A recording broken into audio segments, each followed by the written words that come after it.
वृंदावन के रसिक संत प्रेमानंद जी महाराज से एक बार एक भक्त ने पूछा, क्या हमें तीर्थ यात्रा में या किसी स्थान पर या आश्रम में कोई भंडारा लगता है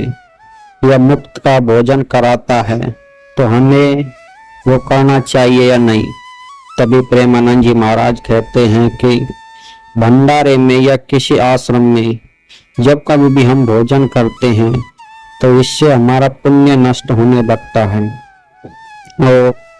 जो भोजन कराता है उसको यह पुण्य प्राप्त हो जाता है। तभी एक भक्त ने कहा कि हम इस पुण्य से कैसे बच सकते हैं जिससे हमारा पुण्य भी छीन ना हो और हम भोजन भी कर सकें। तभी प्रेमानंद जी महाराज कहते हैं कि जहाँ तक हो सके यदि आप तीर्थ यात्रा में जाते हैं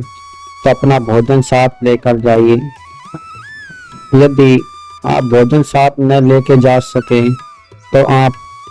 यदि किसी स्थान पर मुफ्त में भोजन करते हैं, भंडारे में करते हैं, आश्रम में करते हैं तो उस आश्रम में कुछ न कुछ दक्षिणा अवश्य दीजिए। कहा जाता है कि दक्षिणा देने पर आपका पुण्य नष्ट नहीं होगा और आपको मुफ्त का भोजन नहीं मिलेगा, क्योंकि आपने उसके बदले में कुछ भेंट प्रदान की है जिससे आपका पुण्य सुरक्षित रहेगा।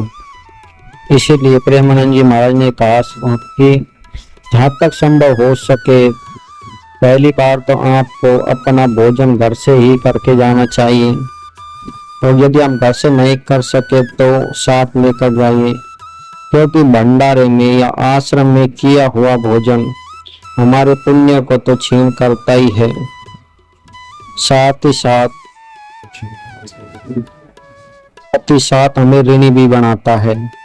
इसलिए हमें यदि वहाँ पर भोजन करना है तो उसके बदले में कुछ ना कुछ भेंट अवश्य प्रदान करें जिससे आप उसके ऋण से उऋण हो जाएंगे और आपका पुण्य भी नष्ट नहीं होगा। यदि आप इस वीडियो से सहमत हैं तो कमेंट में अपनी राय अवश्य बताएं।